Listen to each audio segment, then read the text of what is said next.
Hello Telugu ప్రజలందరికీ నమస్తే, good morning, శుభోదయం. ఈరోజు మన సంచలన వార్త తెలుగు దినపత్రికలోని మెయిన్ ప్యాషన్ వార్త విశేషాలు ఎట్లా ఉన్నాయో చూద్దాం.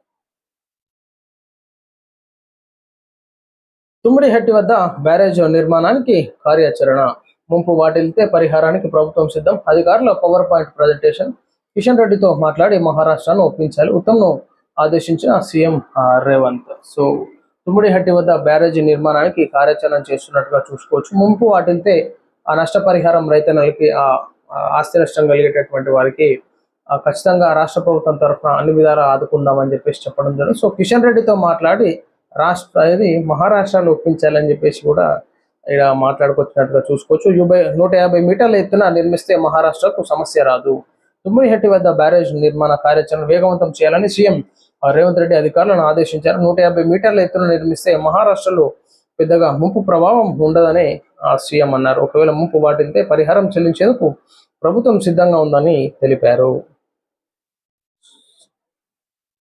సో చూడాలి మరి ఈ యొక్క కార్యక్రమం ఏ విధంగా ముందుకు వెళ్తుందో. మహారాష్ట్ర ప్రభుత్వం తరఫున కూడా ఏదైనా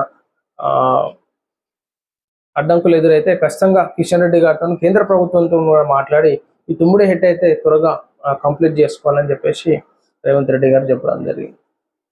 సీఎం రేవంత్ తో కొత్త డీజీపీ ఆనంద్ భేటీ, తనపై నమ్మకంతో డీజీపీగా నియమించినందుకు కృతజ్ఞతలు. నేడు పదవి విరమణ చేయనున్న ప్రస్తుత డీజీపీ ఒకటిన్న బాధ్యతలు తీసుకోనున్న ఆనంద్. సో ఆనంద్కి తెలంగాణ రాష్ట్ర డీజీపీగా కొత్త డీజీపీగా ఆనంద్ ముఖ్యమంత్రి రేవంత్ రెడ్డి గారిని కలిసినట్టుగా చూసుకోవచ్చు.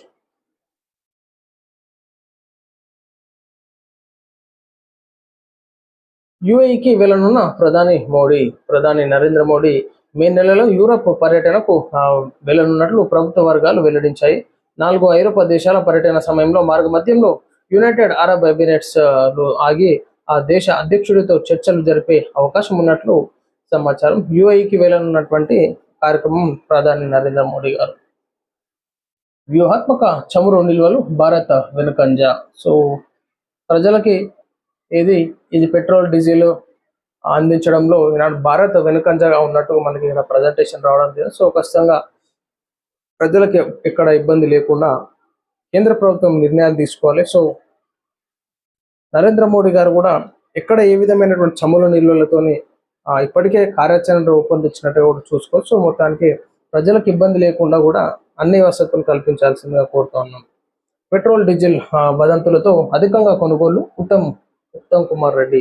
అకస్మాత్తుగా పెరిగిన డిమాండ్, పశ్చిమ బెంగాల్ ఎన్నికల తర్వాత ఇంధన ధరలు పెరుగుతాయనే వదంతుల వల్ల ప్రజలు ఒక్కసారిగా కొనుగోలు పెంచారు. ప్రభావిత ప్రాంతాలు హైదరాబాద్తో పాటు ఖమ్మం, మిర్యాలగూడ, నిర్మల్ వంటి సరిహద్దు జిల్లాల్లో దీని ప్రభావం ఎక్కువగా ఉన్నట్టుగా చూసుకోవచ్చు. సో పెట్రోల్ ధరలు పెరిగితే పెట్రోల్ రాదు అని చెప్పేసి సోషల్ మీడియాలలో వైరల్ అయ్యే వరకు అందరు క్యూ లైన్లు కట్టారు. ఆడ స్టాక్ లేదు పెట్రోల్ పంపుల దగ్గర. సో రోజు ½ లీటర్ ఇట్లా పోసుకొని పోయేసేటోళ్ళు ట్యాంక్ ఫుల్ చేసుకుంటా ఉన్నారు, డబ్బాలలో తీసుకొని పోతా ఉన్నారు. కాబట్టి సో ఆ విధంగా కొరత ఏర్పడింది. సో ప్రజలు భయాందోళనకు గురి కావద్దని చెప్పేసి ఉత్తమ్ కుమార్ గారు చెప్పడం జరిగింది. తెలుగుదేశం కార్యవర్గ ప్రమాణ కార్యక్రమం, పాత కొత్తల కలయికలతో పలువురికి పదవులు, ప్రత్యేక ఆకర్షణగా నిలిచిన లోకేష్.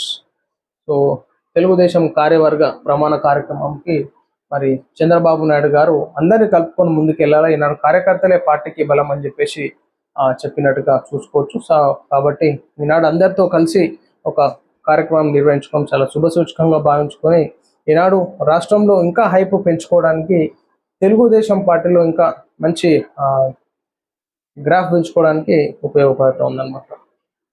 అధికారం రావడం పోవడం రొటీన్ వ్యవహారం, హామీలు గుప్పించి ప్రజలను మోసం చేస్తున్న రేవంత్, కాంగ్రెస్ కు ఓటేస్తే ఆగమవుతామని కేసీఆర్ ఆనాడే హెచ్చరించారు. రేవంత్తో నాకేమీ వ్యక్తిగత పంచాయతీ లేదు, BRS working president KTR. So Revanth Reddy గారితో నాకు వ్యక్తిగత పంచాయతీ ఏం లేదు, కానీ రాజకీయ పరంగా తీసుకున్నటువంటి ఆలోచనలతోనే నాకు ఈనాడు పంచాయతీ నడుస్తుంది.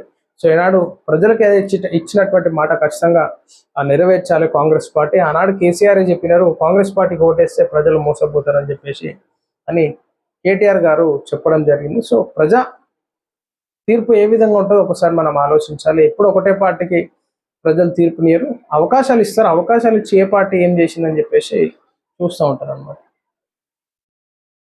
తమిళనాడులో మరోసారి డిఎంకే విజయ్ కింగ్ మేకర్ అవుతారా? Tamil Nadu exit polls.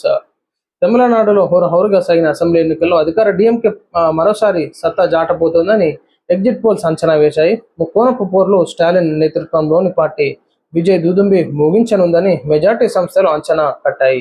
భాజపాతో జత కట్టి బరిలో దిగిన అన్నా డిఎంకేకు మరోసారి నిరాశ తప్పదని సర్వేలు అభిప్రాయపడ్డాయి. సినిమాల నుంచి రాజకీయాల్లోకి అడుగుపెట్టిన విజయ్ పార్టీ టీవీకేకి 2 అంకెల సీట్లు రావచ్చని, అయితే 3వ స్థానానికే పరిమితమని మెజార్టీ సర్వేలు అంచనా వేశాయి. చూడాలి ఎట్లా ఉంటుందో. డ్రైవర్ హత్య కేసు అనంతబాబు బెయిల్ రద్దుపై విచారణ వాయిదా. కాకినాడకు చెందిన దళిత యువకుడు డ్రైవర్ సుబ్రహ్మణ్యం హత్య కేసులో వైకాపా ఎమ్మెల్సీ అనంతబాబు బెయిల్ రద్దుపై రాజమహేంద్రవరంలోని ప్రత్యేక కోర్టు బుధవారం వాదనలు ముగిశాయి. ఈ కేసులో వాదనలు వినిపించిన ప్రత్యేక పీపీ ముప్పాళ్ల సుబ్బారావు హత్య ఘటనలో అనంతబాయ్ ప్రధాన నిందితుడిగా ఉన్నారని పేర్కొన్నారు. గతంలో సుప్రీంకోర్టు ఇచ్చిన బెయిల్ను ఆయన దుర్వినియోగం చేశారని వాదించారు. సో ఇది ప్రజలారా ఈరోజు సంచలన వార్త తెలుగు దినపత్రికలోని మెయిన్ పేజ్ వార్తా విశేషాలు. నమస్తే.